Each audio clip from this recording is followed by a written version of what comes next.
Hello and welcome to Outnumbered the Podcast. I'm Audrey. And I'm Bonnie. We are experienced moms to a combined total of 19 children. In our weekly episodes, we explore relatable topics using our perspectives of humor and chaos. Tune in for advice and encouragement to gain more joy in your parenting journey.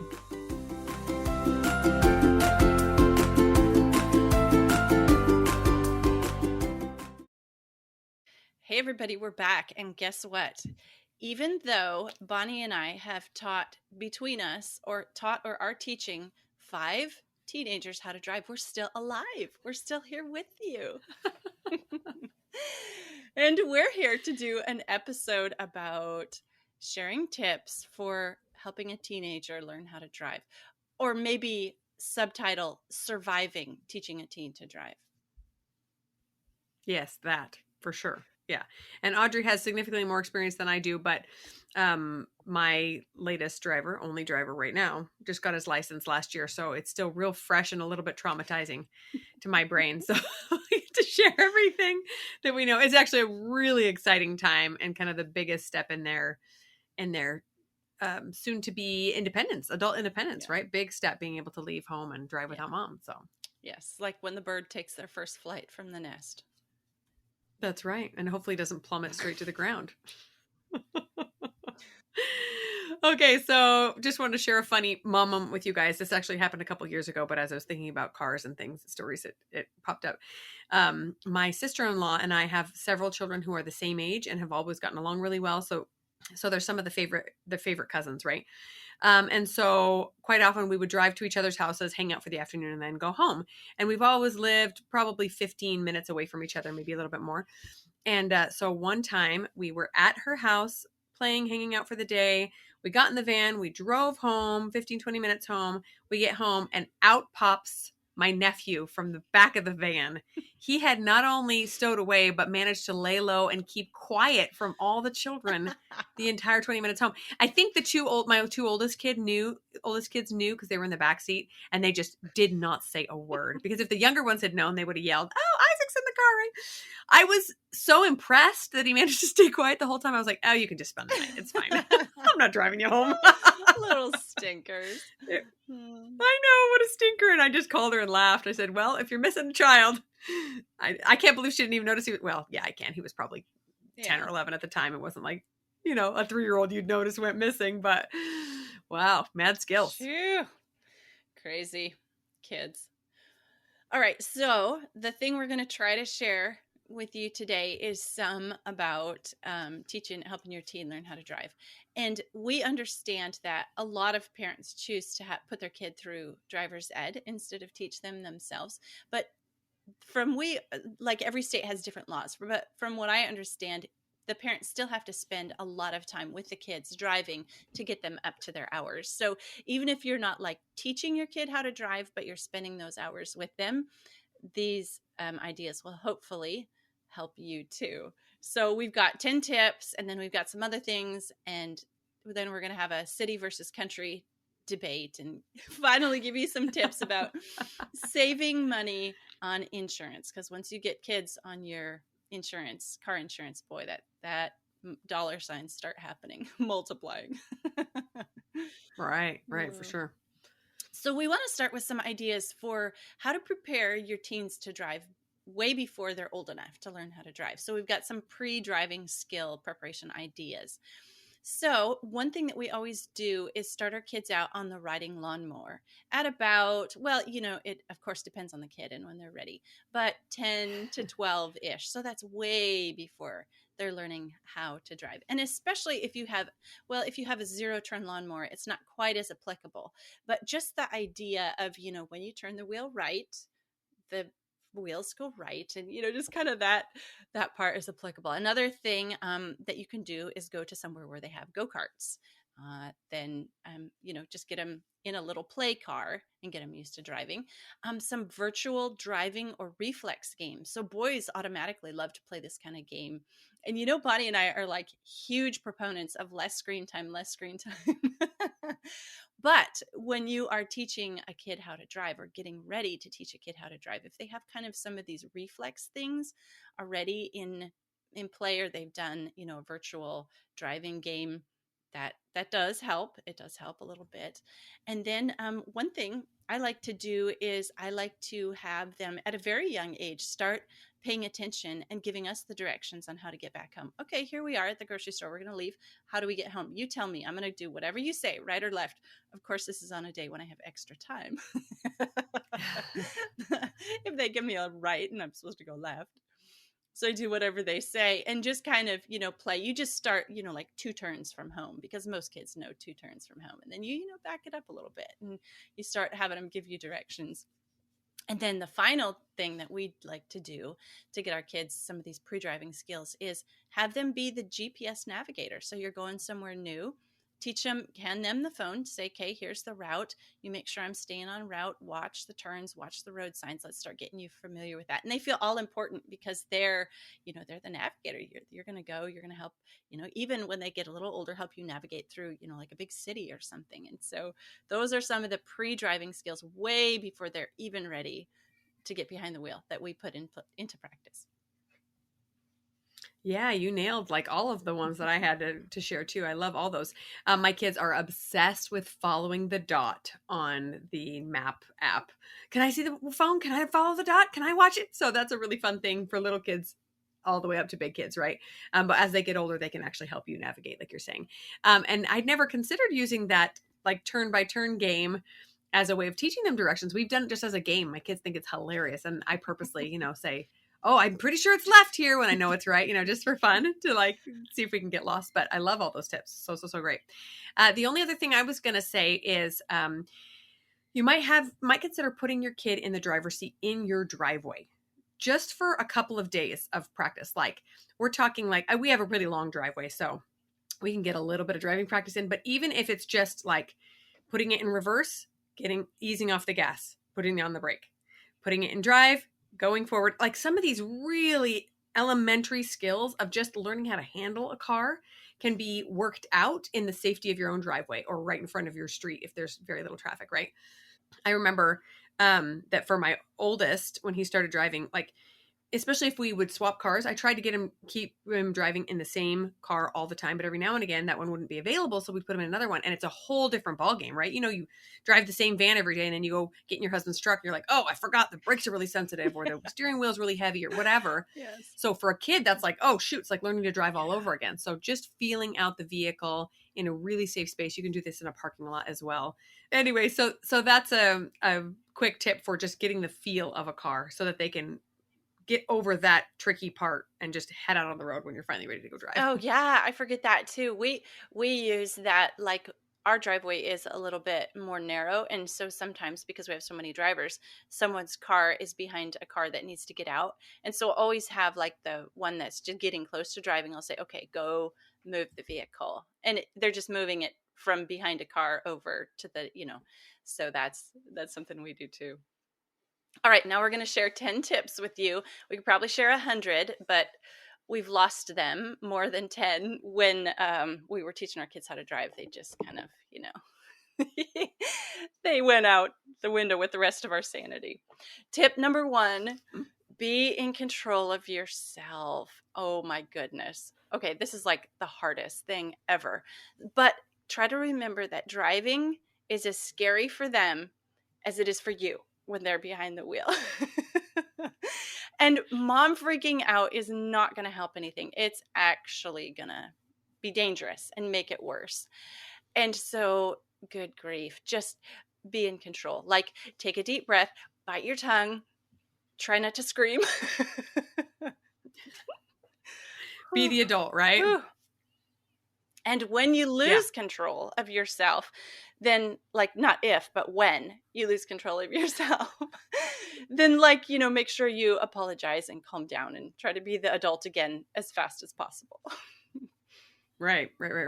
Yeah. We only had a couple of arguments in the car when I was helping my son drive. I did the bulk of it. My husband went once or twice and he's like, I can't take it. I can't handle it. You're going to have to do it. And every time was when I lost control, when I freaked out on something. Like I thought, oh man, there were some angels flying by us this one time. We came so close to a parked car. He was watching for a car that was coming this way. And I was watching for the parked car that he did not notice. And I screamed. I went, ah! For sure. Light flashing through my eyes. And then he got furious at me and, well, you screamed, so obviously that stress level is like up there. So don't make it worse by freaking out if at all possible. Grit your teeth, clench your fist, whatever it takes. Get through that scary moment. You'll be fine. So my second tip is to talk your driver through things before he even gets in the driver's seat. So kind of like with our little ones, we talk them through things as we're getting them ready, right? Your 2-year-old, you're like, oh, it's time to put on your shoes now. And we're going to buckle this and we're going to put on the sock. We're just narrating their life to them. And this helps them with verbal skills. It helps them learn how to get ready on their own, right? You've told them we put in one leg, then we put in the other. So you can start this before your son or daughter ever gets in the driver's seat by just saying, so notice I am in the middle lane right here. My freeway exit is about 5 miles down the road. I'm going to want to gradually get over to the right. So first I'm going to put on my blinker, and it sounds kind of silly, but this will help them start thinking the way they need to think as a driver, which is like 5 miles ahead and watching all around, like I'm checking this mirror now. I'm checking this mirror now. I'm checking, oh, look at this, what this guy's doing. He's being a little erratic. I'm going to stay away from him, kind of a thing. So just this constant narrative of what your brain is thinking. And you'll be like, wow, I'm a lot smarter than I thought. I'm thinking through a lot of things as I drive, because it is a really, really requires a lot of multitasking to drive safely, right? Yeah. That is so good. And like, I've even found myself explaining to my kid where I'm looking when I'm driving. So, you know what? I'm looking about this far in the distance, but also my eyes are scanning like right and left. I'm keeping track of, Yes. this much and that. Oh, yes. To talk them through. That's an awesome tip. Definitely. Okay. Tip number 3, don't assume they know anything about driving. And I would have to say, if you're teaching a girl, being a woman myself, I can say this. If you're teaching a girl, actually assume they know nothing. So I've taught very sexist of you. I know it, but I have taught 2 girls and 2 boys how to drive. And let me just go back and say that again. Assume that girls know nothing about driving. Oh, but I do have to share. So I just have found that my boys intuitively, instinctually kind of just know a little bit more about driving than girls. But I did have to explain something to my son that I'm teaching to drive the other day. And it was something that, like, I didn't even think I'd have to explain.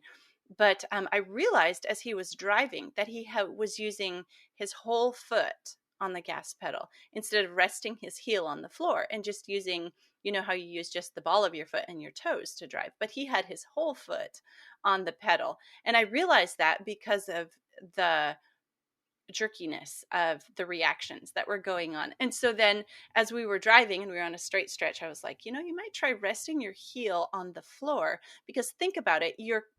If you're using your whole foot, you're actually using your thigh to drive, your thigh muscles. And those are big muscles and they take longer to respond. But if you're using your toe, that's little muscles and it's more finite movement. So try that. So anyway, tip number 3, don't assume they know anything and actually maybe assume they know nothing. I love that. Tip number 4 is something that Audrey kind of mentioned earlier, and that's giving them experience driving other things. But even as they are learning to drive, you can continue this. There are so many little minute skills that they have to develop that you don't realize can be developed on something smaller, like a riding lawnmower. We live in the desert, so we love to go ride ATVs, like little quads or things. And there's a lot that can be learned, how to pass somebody, for example. If there's another ATV going, that you have to accelerate and you have to get around them quick enough. And, the stopping, the turning while accelerating, the turning while stopping, all these different things can be practiced on something small. So if you don't have something like that, maybe you just take them to the bumper car place. Like, that's going to be a date night for you and your 15-year-old, is to just go drive some bumper cars. Obviously, the goal in real life is not to be a bumper car. You don't actually want to touch another car, but, just a little bit of a feel for that thing. And I think you're right about the boy thing. It really does seem like they are often mechanically minded and they often like to do these things for fun, right? Like go ride go-karts or ATVs or something. But if your kid has not had a lot of experience for doing that, that is a great way to ease them in, even if they've already started driving. Yeah, that's great. Then they can practice other things. Like one of my kids that I taught to drive had a hard time getting the concept of beginning to accelerate before you get to a hill and not waiting till you're halfway up the hill to start accelerating.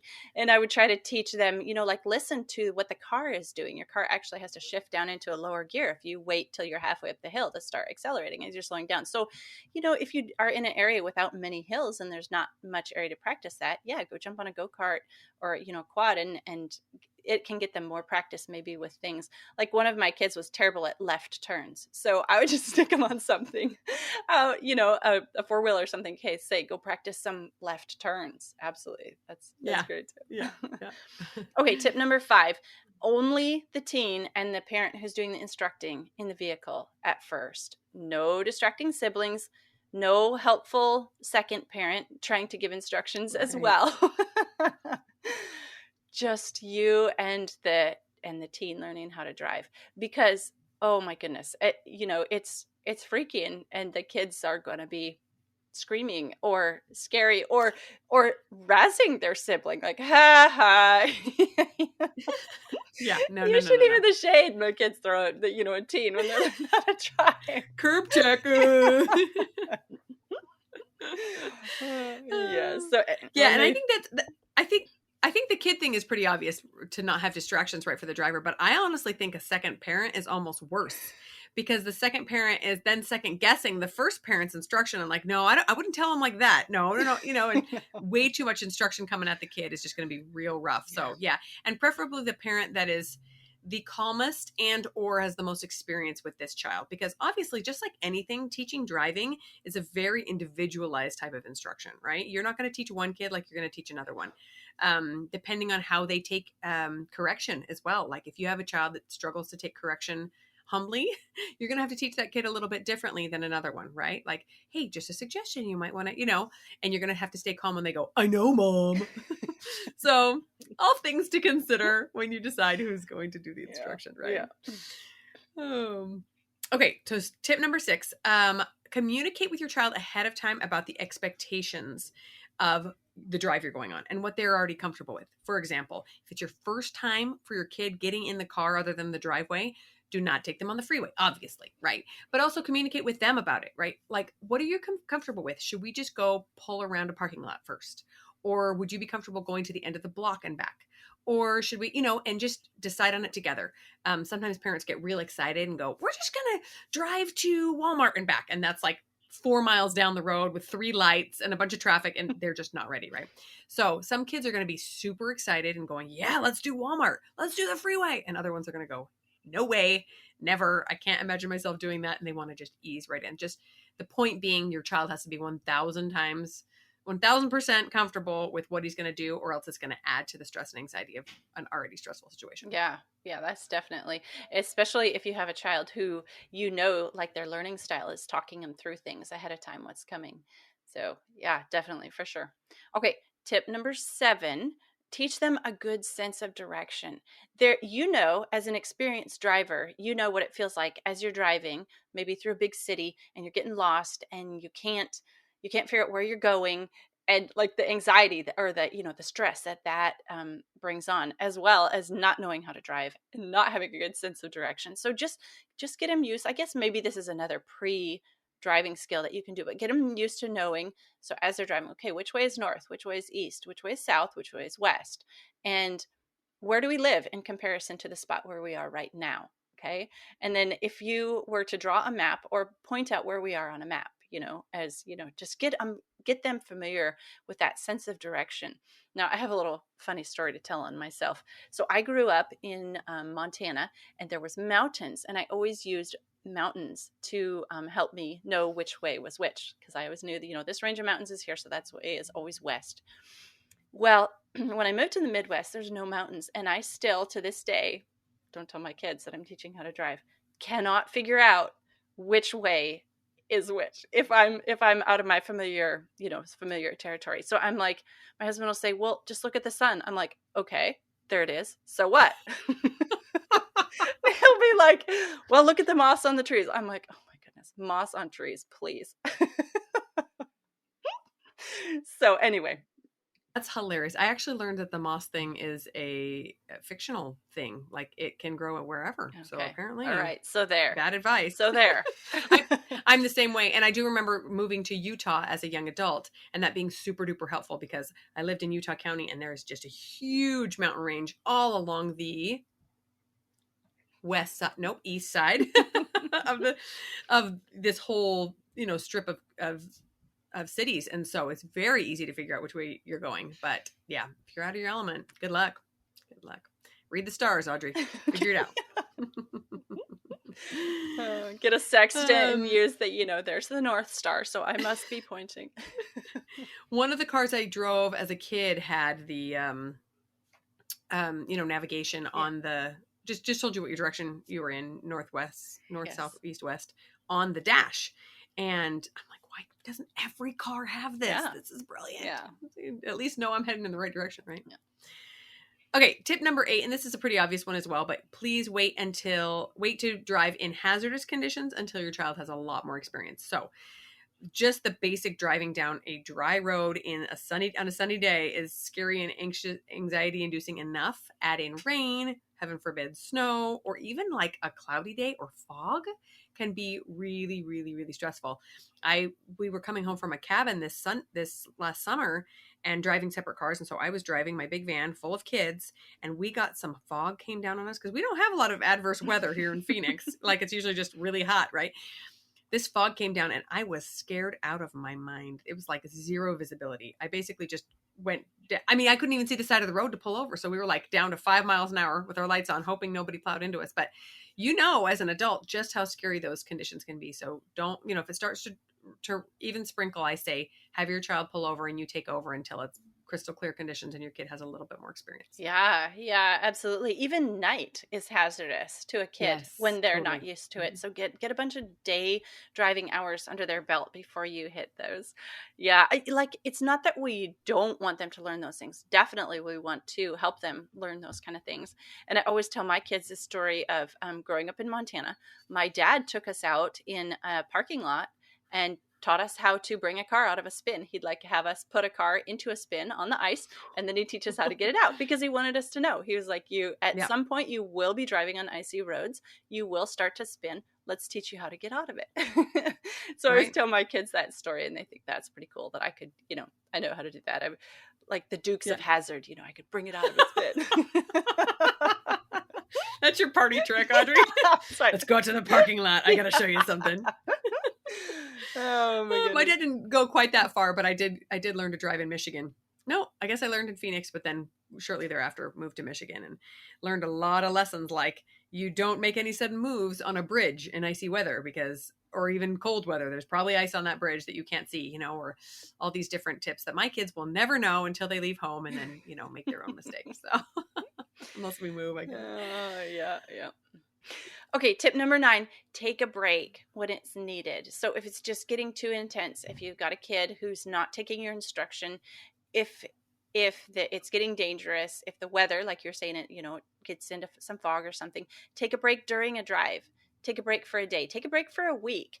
And like we've talked about in some of our homeschooling episodes, like when you take a break, their brain can actually stop and rest and process some of that you've been telling them and teaching them. And then the next time you get in the vehicle, they actually can do some things a little better. So yeah, we have no problem with, like my husband and I secretly call it timeout, putting a learning driver in timeout and just not letting him drive for a little while so that some of those things that they've been learning how to operate a vehicle kind of click a little bit. And then they can, and then definitely if you're having like issues with them not doing what you say or not responding, stop when you say stop and they don't, not responding in time, of course, safety things. So don't be afraid to take a break. Just because they have their learner's permit doesn't mean they have to learn how to drive right then. Right, for sure. I think we did something not even knowingly. We just had to take a break for our own sanity and also just didn't have a lot of opportunity to drive together for a couple of weeks. And it was actually really good. We got some of that stress and anxiety from the very first couple of weeks under our belt and then felt a little bit more confident going forward. Tip number 10 should also be pretty obvious for those of us that have grown up, but no phones should be used in the car for anyone, including the instructor. And this is something that I actually started thinking about, we're always thinking about it, right? It's a very hot button topic. But I started thinking about several years ago, thinking, if I'm going to be teaching a kid to drive and he sees me on my phone in the driver's seat, he's going to do the same darn thing. And I have no one to blame but myself.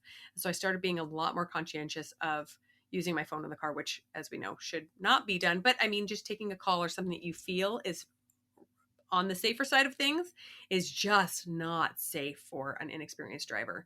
And we could argue for anyone. So there's your tip to buckle down and really make a commitment to yourself and to your children that you will not use your phone or let anyone else in the car use it. Yeah, yeah. I like how you said the instructor too, because like if you're trying to navigate or find where you're going and you look down and you're trying to, navigate on that map or whatever, and you're not looking at the road too, like that's your responsibility. You've got to be looking at that road too. Right. Mm-hmm. Yeah. Okay. So we hope some of those 10 tips help you. And we've got some other things that you need to think about teaching a teenager. And you can teach this before they're learning how to drive too. But vehicle care and maintenance. That is something I like to teach my kids even while they're driving. So if you drive the car like this, you're being hard on the vehicle because it needs this. And then talk to them about how to fill up the car with gas. That, the first time they have to fill up a car with gas, that's a totally new experience. How to get the gas cap off, how do I put it back on, what do I do to the pump, that kind of thing. And so just change an oil and explain that kind of thing. And even teaching them how to change a flat tire, all that kind of stuff. Good to teach a beginning driver as well. Yeah, for sure. And then, maybe your kid's the only one that knows how to jump a dead battery when he's out with his friends. What a skill, right? A few other things to teach, and these can be done while the car is in park in your driveway, but don't wait until you're out and about to teach them how to use the blinker and how to use the hazard lights and how to use the defroster on the windshield and these little accessories all over the car that are there for their safety and convenience, but need to be taught at some point or another. Don't assume that they know what it is, right? Wipers, that's kind of important. They start driving and the car, some rain happens or there's mist or dew or whatever. You want your kids' vision to be safe and clear, right? And then just help them know their way around the car. Where is the gas cap? And how do you know? Well, it's usually indicated on the little meter there. How do you know if the car's overheating? How do you know just some basic safety things? And then I would also say parking skills. That's also sometimes left till the kids trying to pull into the Walmart parking lot and all of a sudden, oh, this big 12 passenger van is a little bit tricky to park. Oh, sorry, kid. We should work on that. Just all part of the learning process. Yes, definitely. I realized the other day when I was out with my fourth child and we were driving a vehicle that was different than the vehicle I normally was teaching him how to drive in, that a vehicle passed him and there was some spray on the windshield. And I was like, well, you need to get that off your windshield. And I was like, he said, how do I do that? He said, with the wipers. Where are they? How do I turn them on? It's like, oops, yeah. We didn't go over everything on this car before we started out. So yeah, definitely. All those things you got to think about teaching them too. Okay, let's talk about country versus city driving. Pros and cons with a beginning driver. Okay, so I totally prefer to start teaching my kids in the country, probably because we live out in the country. But there's less cars to deal with. There's more space. And so those are like huge benefits. There's nobody else they're going to swipe if they're driving down the road. For my kids,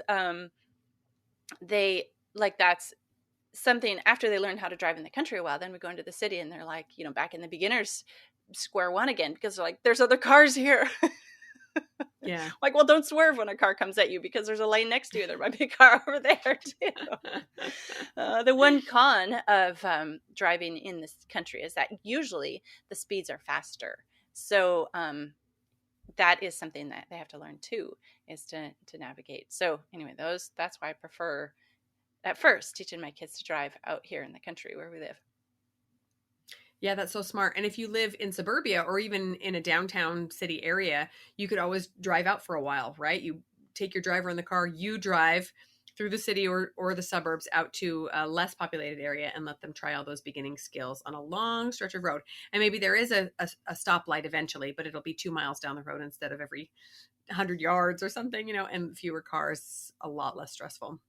Another thing that will obviously come up if you're driving in a suburban area is extra potential hazards, right? So cars and pedestrians are obvious ones, but on my street, kids are running in the street and playing, or kicking balls, or there's a dog running, or somebody's riding their bike and all of a sudden the kid falls right in front of your car and you did not anticipate that. So these are kinds of things that you can help them talk through, right? Oh, you see this kid, he's coming down the sidewalk on his bike. You think you're going to be safe, but there is a chance that he could spill off the sidewalk and be right in front of your car in an instant. Slow way down, be really cautious, be checking all the time, especially those darn kids. They're unpredictable. So just think through the hazards that they might be encountering regardless of the circumstance and where you are.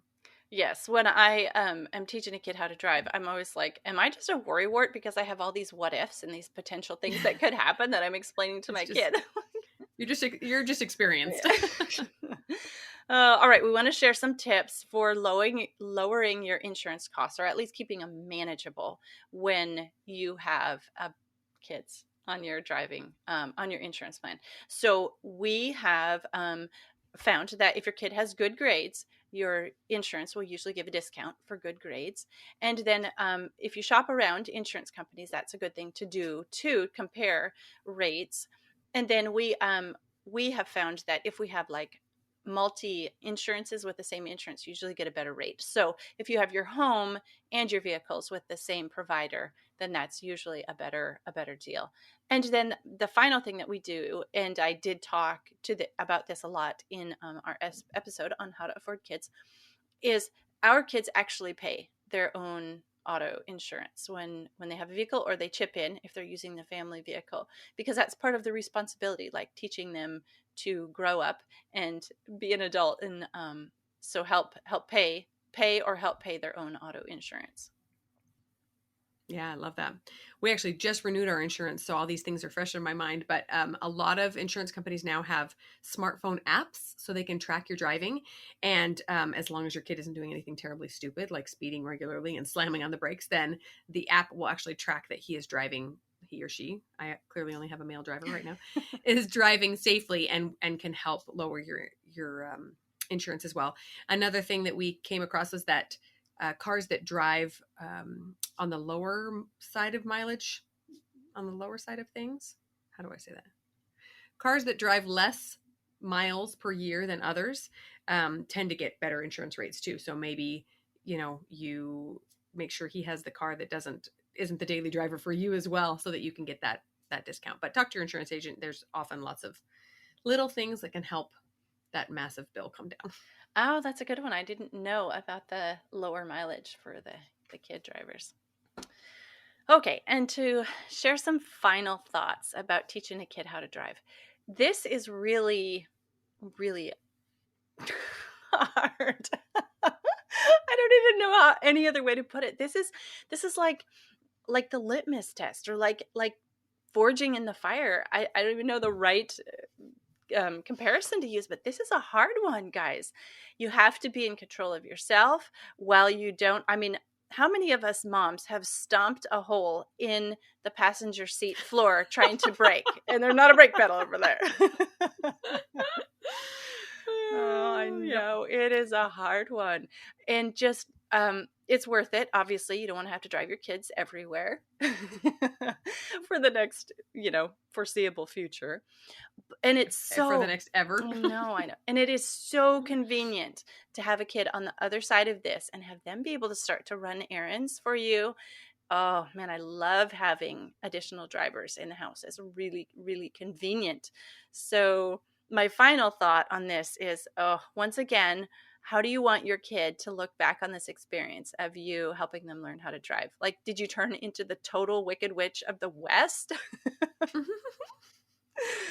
How was it for you? How was it for them? It's such a good test of, I don't know, character maybe, or character builder or something, but it's worth it. And it's something most parents with children are going to have to go through. So maybe even if you don't have kids that drive yet, thinking and hearing about it ahead of time, we survived, and you can too. Yeah. It really is the refiner's fire of a relationship, because there's so much at stake. A lot of physical safety and a lot of emotional angst, anxiety can bring up some things if your relationship is not great with your child as well. I honestly think it's a very exciting time. I love it when my kids learn new skills, and I'm really excited to watch them grow up. And I think that it is really a great metaphor for life and watching your child grow up. It's kind of both exhilarating and terrifying. This way of this thing that we have to do is just relinquish control over our child, and this is like one of the first big steps of it, where we have to say, okay, I'm going to put you literally in the driver's seat and our lives are in your hands. Let's see what happens. And most steps of growing up are not quite that drastic, don't have quite that serious of consequences, but eventually it does, And so I think this is a really good way for us to test our relationship with our child and see, if they are mature enough for it. And if we are mature enough as parents to allow them to have this responsibility, I say for you personally as a parent, be sure that you are thinking positive, uplifting, encouraging thoughts, right? If you get in that car and think we're gonna die, this is gonna be the worst, that will be communicated to your child, whether you say it out loud or not. I want you to get in there excited and pumped up and so happy and, oh, what a great day. This is going to be so fun. So any anxiety and stress your child may be feeling can just dissipate as they realize mom has confidence in me. Why am I not feeling confident, right? She knows that we're all going to be fine. Just like you mentioned that first tip, Audrey, if you panic, they will panic. You cannot panic, even though inside there might be reason to panic. That's okay. And then I would also say, even ahead of time, make sure that there's plenty of respect and trust in your relationship, because as your child becomes a driver, and this includes once they're an independent driver, you can no longer say, you're in trouble, go to your room, you're in timeout. They can just grab the keys and take off. Like all of a sudden, their independence is so great that if you don't have a great relationship and all this trust and love between you two, it can be really scary. You want to make sure that child already has the capability of following the rules and of honoring you and respecting the limits, because all of a sudden that's a lot more freedom on their plate. But it's a very exciting time, and we don't want to scare you. You're going to love it. Thanks for listening, friends. Click the link in the show notes to subscribe to our email and never miss another episode. Show us some love by leaving a review on iTunes or sharing the podcast with a friend. Thanks for all your support. We'll talk to you next week.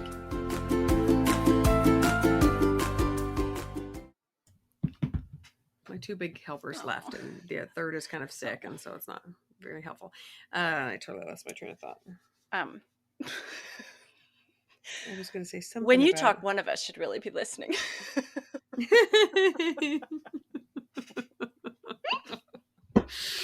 You're hilarious. I'm quoting one of your last humor segments. I know. I'm just kidding. Anyway,